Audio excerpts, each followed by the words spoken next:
Hello and welcome to our webinar where we'll be discussing Salesforce's nonprofit cloud case management product.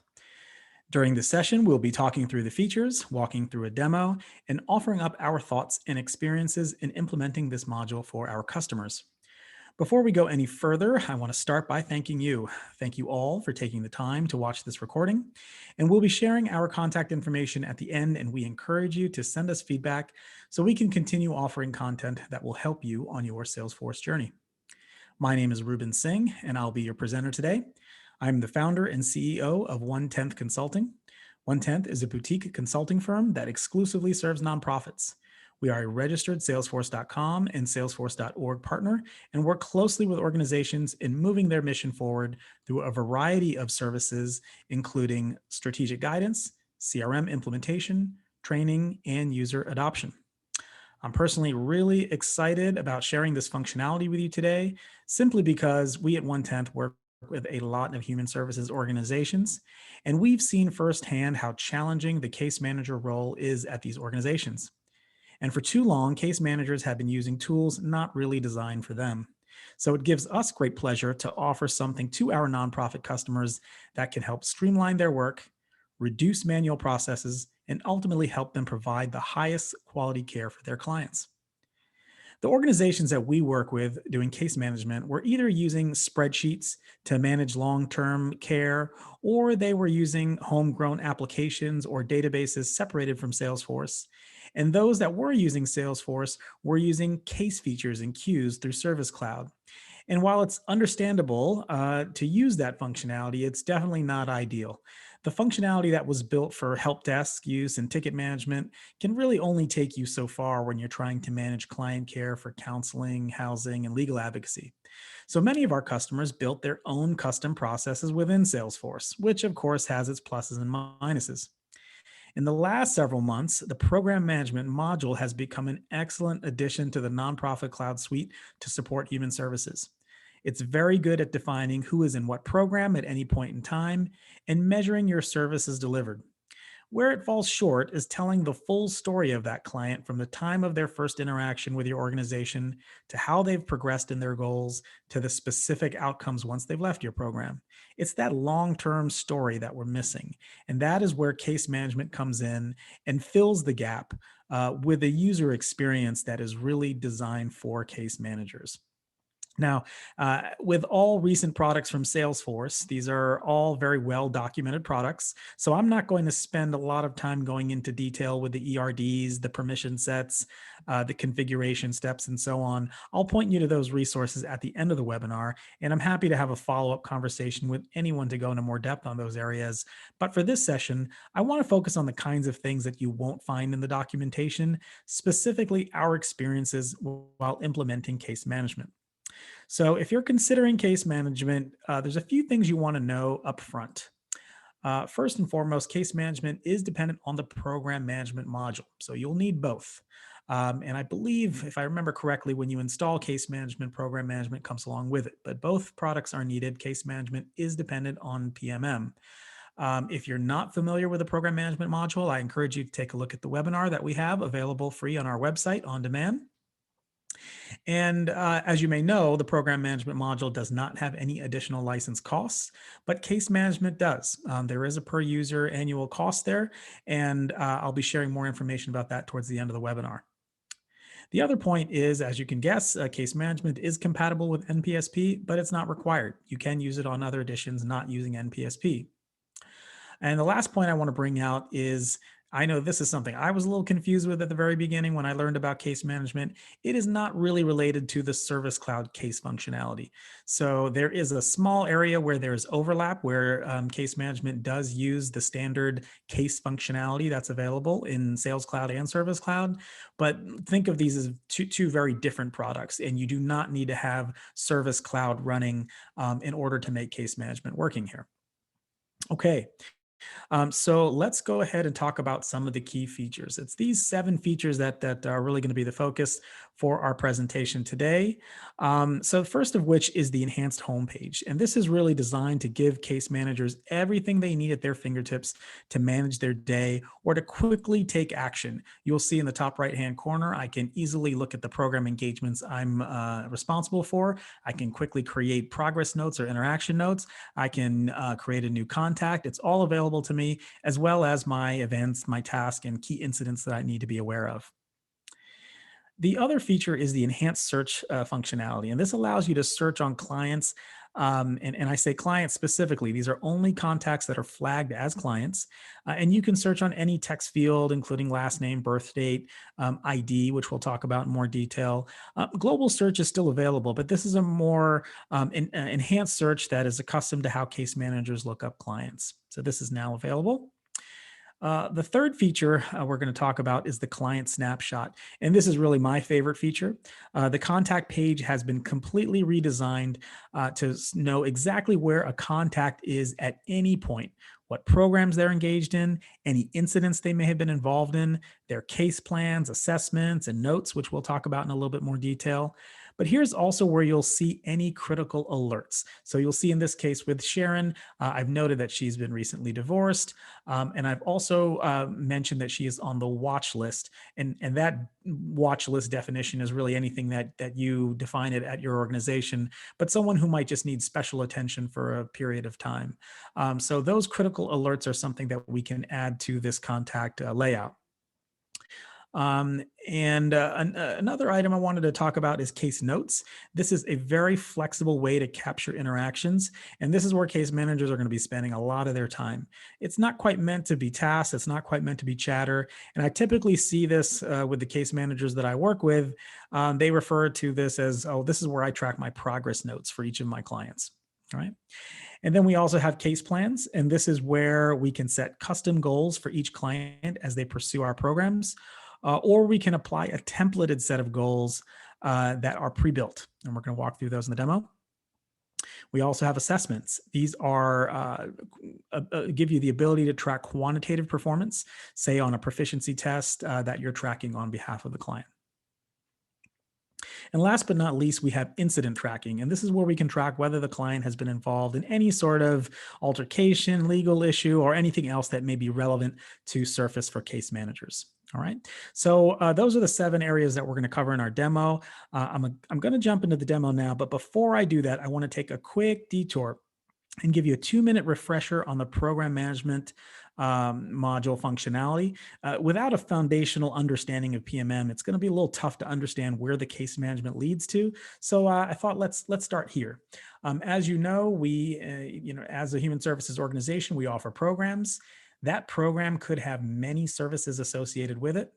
The moment a contact engages in a particular program, they enroll in a particular program, a program engagement record is created for them. And then the moment when they participate in one of the services that the program offers, that's when we create a service delivery record. All right, so let's walk through a quick example of that, and then we'll jump back here to our slides and continue the demo. All right, just give me 1 second here. Okay.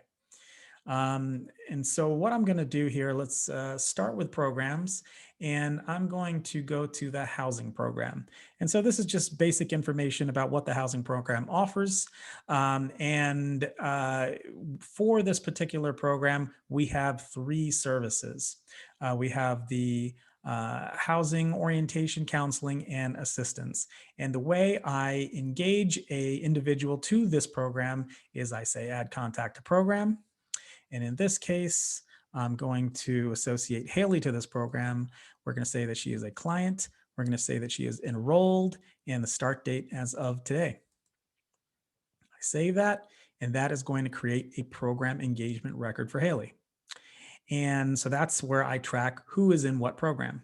But once Haley actually participates in one of the program services, so I'm on that particular engagement record, and I'm going to say, and this is specific to Haley for the housing program, I'm going to say create new service delivery.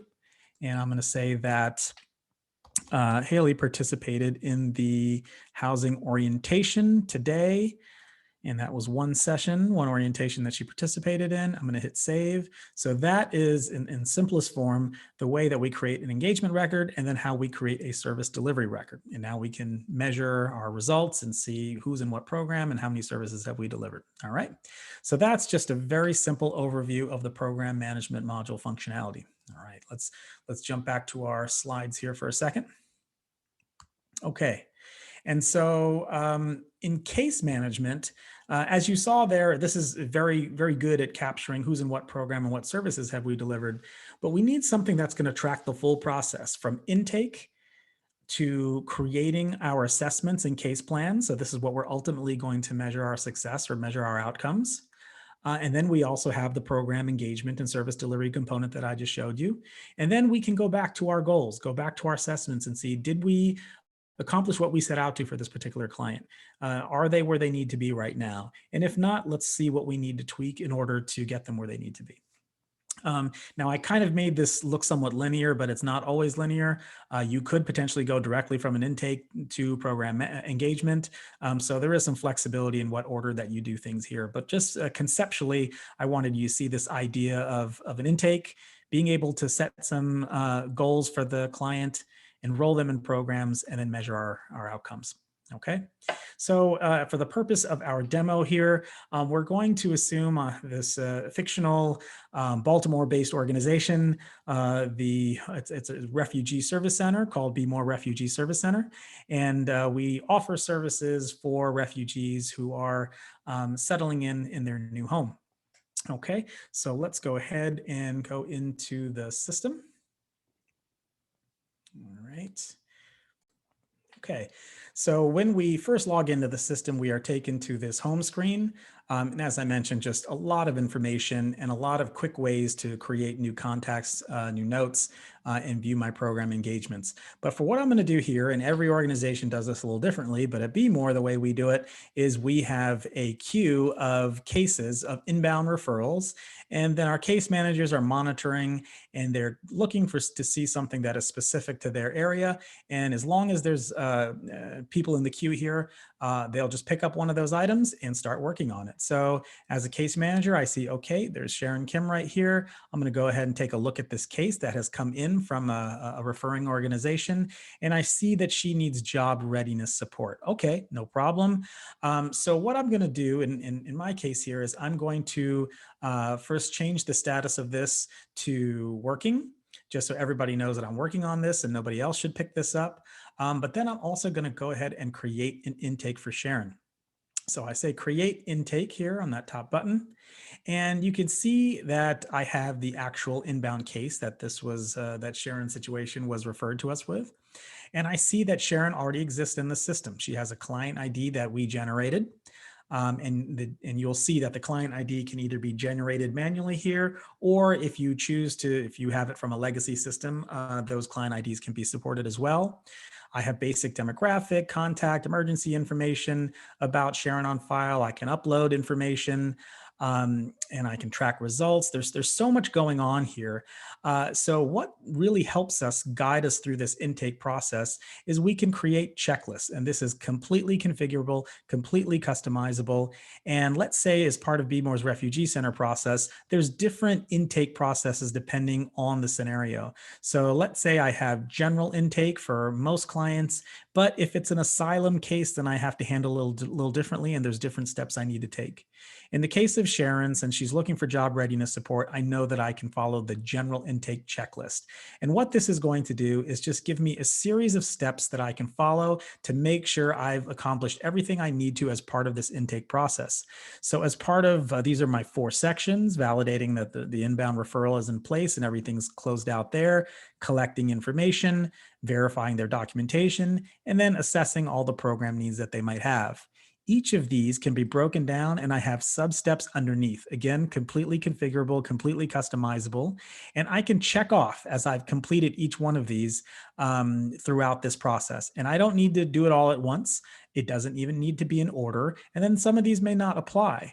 But the idea here is that I have this guide that's going to help me make sure I have completed everything I need to move this on to the next step.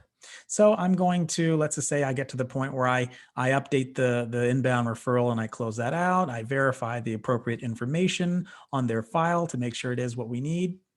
I have verified their documentation. And then now I'm at a point where I need to assess their program needs. I have conversations with the client, see what areas we need to focus on, and then I want to enroll them in the programs. So again, the checklist process is going to help me with that, and know that an organization, you can create as many variations of checklists as you need. So I get to the process with Sharon where we've determined, yes, she needs to be enrolled in the job readiness program. Well, that's pretty simple. All I need to do here is hit new program engagement, and that will enroll her into the job readiness program. And I'm going to say that she's going to be enrolled as a client, and she's currently in an applied state. All right. And the start date is today, and save that record. And I could, if I wanted to, notify the program manager, but in the case of Be More Service Center, the way it works is I'm as a program manager, so I'm switching roles for a second here. I'm going to be constantly aware of my program engagements and see what's come my way. And right here, I see that the case manager has essentially assigned this to me, Sharon Kim, in a job readiness program in an applied state. I'm responsible for job readiness, so I'm going to look into this a little further. All right, so I'm going to essentially click on Sharon's record. I see that she's applied, and now I got to look into what we need to do to get her enrolled in the program. So this might be a good opportunity for me to look at Sharon's record. This is again her client snapshot, and pick up the phone and give Sharon a call. So this could be where I enter a new note and say, all right, I'm going to say initial interaction. Call with Sharon. And let's say it wasn't in person. We'll say it's a phone call. Okay. And I can create tags if I wanted to, but I'm going to just keep this real simple here. And I'm going to say, good call with Sharon. She has supplied all materials to participate or to enroll in job readiness. And I'm going to say also need to enroll in ESL. So she wants to work on language proficiency. So that is the way I might handle that. Okay. And you can check out the documentation. There's a lot that can be shared about this notes feature. It's a very powerful function here, but you can keep it in draft status if you want. But for now, I'm going to move this into sort of a published status. I'm kind of done with this note at this point, and I've tracked everything I need to there. So I'm going to go back to Sharon's record. And now that I know that there's two programs that I need to enroll her in. So I'm going to, looks like, okay, all right, we have her enrolled into job readiness. And that was a step that we've already done. But based on this conversation, we learned that we need to also, actually what I'll do is I will change her status to enrolled.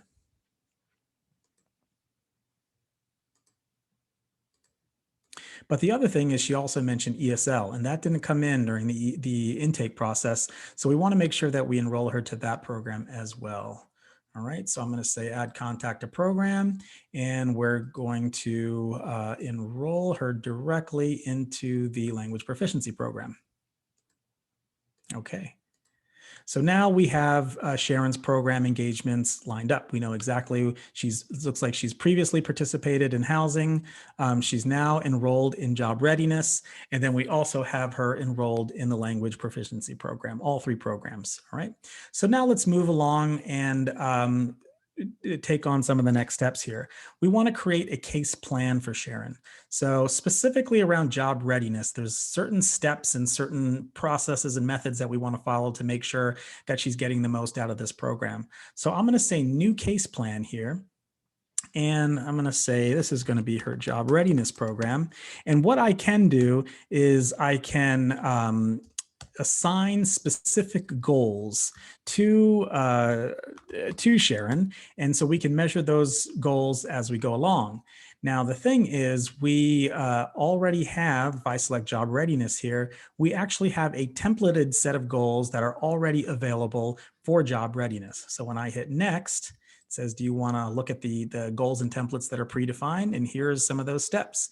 I can look to see here, which are the ones that apply to Sharon.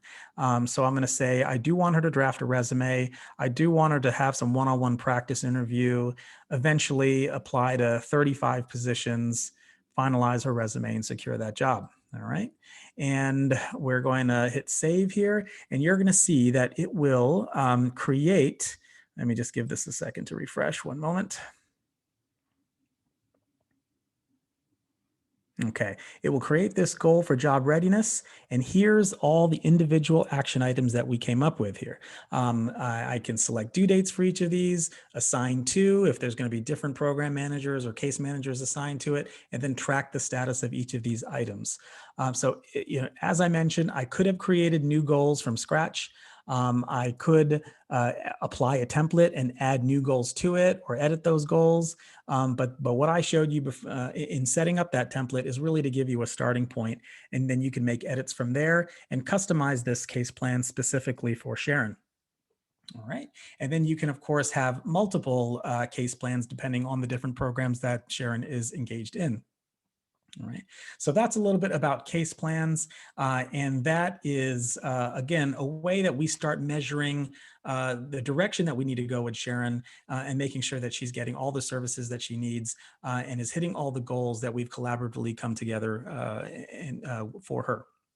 All right, so that is case plans. The other point I wanted to show you was assessments. So we talked about language proficiency a little while ago. So what I can do with assessments is I can start tracking. So it looks like we had some assessments for her earlier. So focusing specifically on ESL, I'm going to hit new right here. And this, I did create a custom record type and custom layout for ESL assessment. And so if you have different types of assessments, you can create custom record types and layouts. And so this one is going to be ESL exam scores. And let's say, what I'm going to do here is just say that on December 1st, we got a 70 and 80 here in reading and listening comprehension. And I'm going to save that. And then that was earlier in the month. And then today,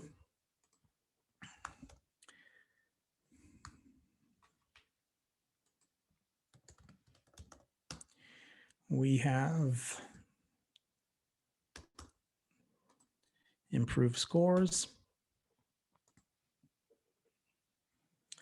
And so by doing that, when I go to assessments here, and I refresh this, and I'm going to select the appropriate record type here, you can see that it tracks the scores. So we went from 70 here to 90, and then we went from 80 to 100. And if I hover over this, I'll see that this is associated with listening comprehension, and this is associated with reading comprehension.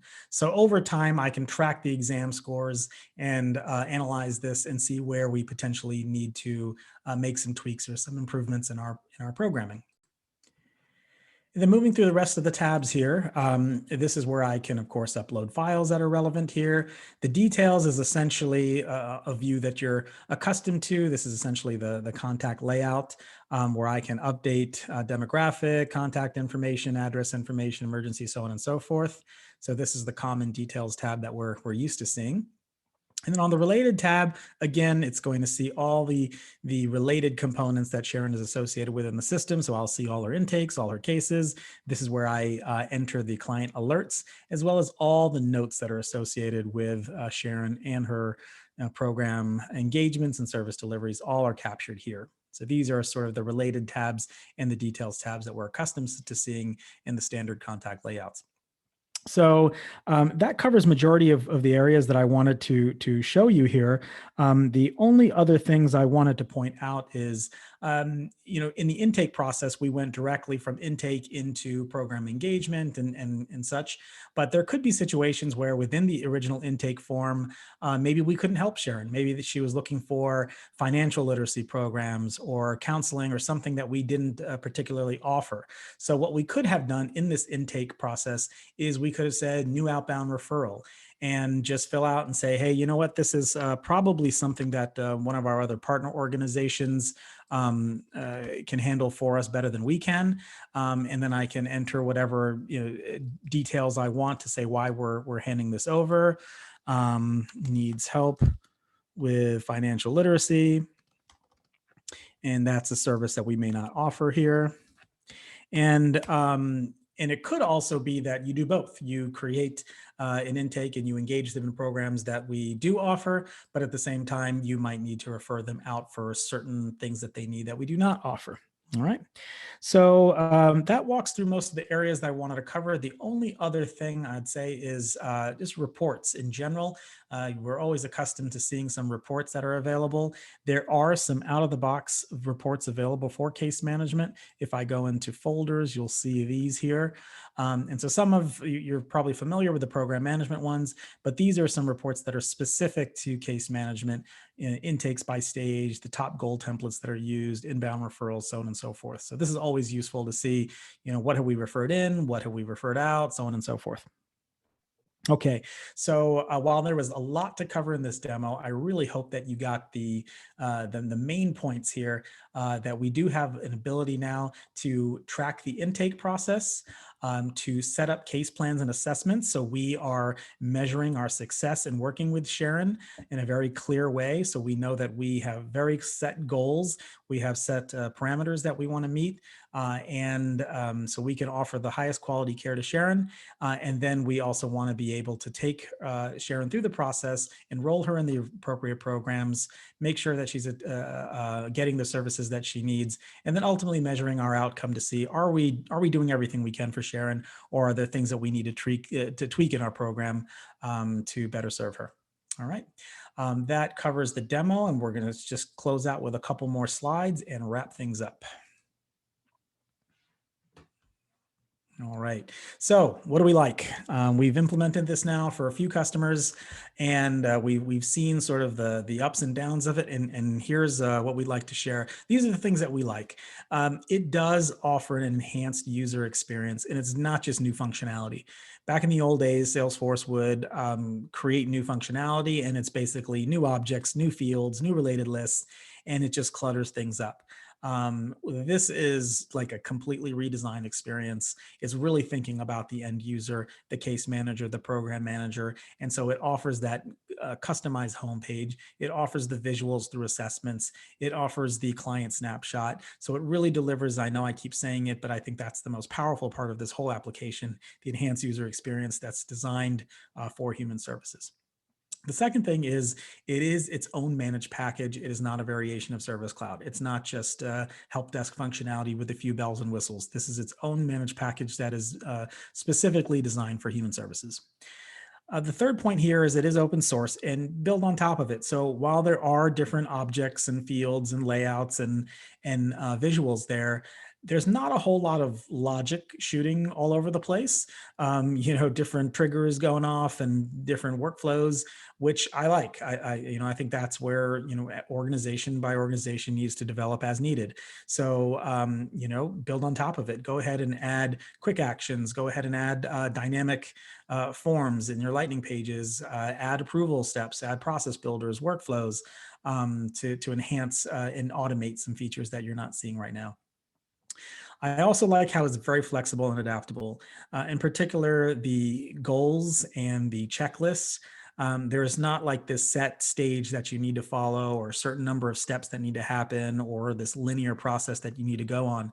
It's very flexible, very adaptable, non-linear, and you can create any variation of checklists or goal templates that apply to your organization, or none at all. It's not something it's forced upon you either. The other point here is case management does leverage some core platform components. So you saw, we didn't really spend too much time on this today, but for the incident tracking, it does use the standard core case function. In fact, the checklist does use the standard core action plan concept. So this is a great way where Salesforce is leveraging existing components that exist in the core platform and surfacing for these specific products. And last but not least, the starter reports. This is something that Salesforce didn't always do historically, but is getting a lot better at. It just, even if it's just 6 or 7 reports, here are some key metrics that you're going to want to track. And then it allows you to modify those or give you ideas on what you can build from there. So these are all things we really like about case management. Now, some things to consider. Where does the data live? As you saw here, when I sit down with our customers and start going through their existing data, we have to make a lot of decisions. So where are we going to map this new data, this old data? Is it going to go to the contact layout or record? Is it going to go to the intake record? Is it going to go to the program engagement or service delivery? There's lots of different places where data can live. So you just really need to be thoughtful as to where that data is going to be mapped. Usually the rule of thumb is, for me, is if that data is permanent, like age or birth date or race, ethnicity, that kind of thing, that might be information that lives on the contact. If it is something specific to the enrollment of a program, well, that probably belongs on program engagement. If it's something that is tracked when services are delivered, that's on the service delivery. And if it's anything else, maybe it belongs on the intake layout, the place. If it's just information you need to know when somebody is, when you're gathering information about an individual for their, to be accepted into the program, that might be something that you track at the intake level. So knowing what data you have and where it goes, because that could get a little complicated. Now I'm gonna come back to the second bullet point because that does lead to the third bullet point I have here, complex data migrations. So if you do have all this data in different places and you have these potentially 5, 6 different objects that you have to migrate to, it could make your data migration a little complex. So rule of thumb is really step back before you embark on this and say, well, what data do I really need? What data, how far back do I want to go? Is it all just program engagement? And that's something that's very common. I show this intake concept and all the assessments. And what most organizations say to me is, okay, we definitely want to bring over all our clients, and we definitely want to bring over what programs they've been engaged in and when. So we're loading essentially to the contact object, and then we're also loading to program engagement and service delivery. But we're not necessarily loading anything to the intake object. So really think about it and be thoughtful about what data do you need to bring over from your legacy system, and really trying to simplify it, clean it, before you embark on a full data migration. Otherwise, it can get very complex. The other thing is transferring ownership. This is something that's not always clear throughout the system. So I will just jump back over here for 1 second and show you in the intake. It's not always clear on how you transition ownership from one individual to another. So there could be some organizations that I work with where they have one person who manages everything from case intake all the way to program enrollment. And then there's others who just take the case, hand it to somebody else for intake, and then hand it to somebody else for program enrollment. So this is where, again, this is not a problem. It's just something that you need to think through. What is the best way to hand things over? Does the person taking the intake actually create the new program engagement? Or is it something where they just change the owner and have the program manager create the program enrollment? One thing I did for one organization was I created a chatter component on this layout. So not only did they change the ownership, but they did also put in the chatter saying, hey, this is why I transferred Sharon over to you. Please go ahead and enroll her in the appropriate programs. So again, it's just being thoughtful about how that transition is going to work. There's lots of options. You just have to determine which one is the best one for you. Okay. And then the last but not least, the pricing. As I mentioned earlier on, the case management product is not free. As of today, of the time of this recording, the published price is $360 US per user per year, billed annually.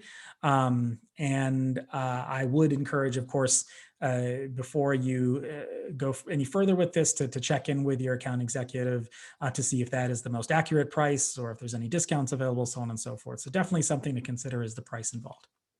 All right. Overall, very happy. We're very happy with the product, very happy with the features it offers and the level of features it offers and where it leaves off for us to customize on top. And The clients that we have implemented it for are using it fully, using all the features and functions. We don't feel it's a overly complex or functionality that's not needed. It's just the right amount, and our customers are doing a great job getting acclimated to it. All right. So a lot of the recommendations and suggestions are a little bit more on the implementation side. But if you want to learn more about the product itself, the configuration of it, the setup of it, you're welcome to check out these resources here. Of course, there's the salesforce.org case management write-up. If you're on the Power of Us Hub, we encourage you to join the nonprofit cloud case management group. Super helpful, especially it's a relatively new product. So a lot of good information about what's on the roadmap, what's coming out, what's been released, and also other nonprofits who are working together, exchanging ideas on how to best leverage it. You'll surely see me on there asking questions and causing trouble. And then the last we have here is Trailhead. There's an excellent Trailhead, as you can see pictured here on the right, for human services with nonprofit cloud case management, where you can learn about the features it offers. It walks you through some great steps on how to set things up as well. So it's a Trailhead that I definitely recommend. I know I made all of this sound easy. Oh, well, you just set this up this way, you create a process for this, and so on and so forth. But it's not easy for everyone, and you're all doing such important work out there. You don't necessarily have the time to learn all the ins and outs of nonprofit cloud case management. So this is where we can help. We can sit down with you, go over your case management process. We can assess your current CRM, and we can help you figure out if this is going to work for you, or what's going to be involved to get case management up and running in your org. We can do a fit gap analysis. We can put some recommendations together and offer up a roadmap of what implementation might look like. And we don't leave it there. If you don't need, we can surely help you in implementing itself. We have implemented this feature for several organizations and have had a lot of success with it. So we can surely be your guide throughout that process. And then, of course, change management. There's a lot of new things, new features, different ways of doing things. So we can help with all aspects of change management, from process to training to quick reference guides, end user videos, whatever it helps get everybody acclimated to the system and comfortable with it. So what I recommend is to really give us a call. Just have a phone consultation with us, and we can talk about your existing system, the direction you want to go, and we're happy to offer up any guidance, answer any questions that you might have from the webinar today, or perhaps discuss how we might be able to work together. You can give us a call, you can send us an email, and even if you're not quite ready to have that phone consultation quite yet, we do encourage you to follow us on social media. We are trying, as I mentioned earlier, to put as much content out there to guide you on your journey. So please do check out our blog post, our webinar recordings, and other content that we put out there to help you. And with that, I'd like to conclude where I started, and thank you. Thank you again for your time. Really appreciate it, and would happy to answer any questions. Just send it my way via email or phone, and we'll talk soon. Thanks so much. Bye.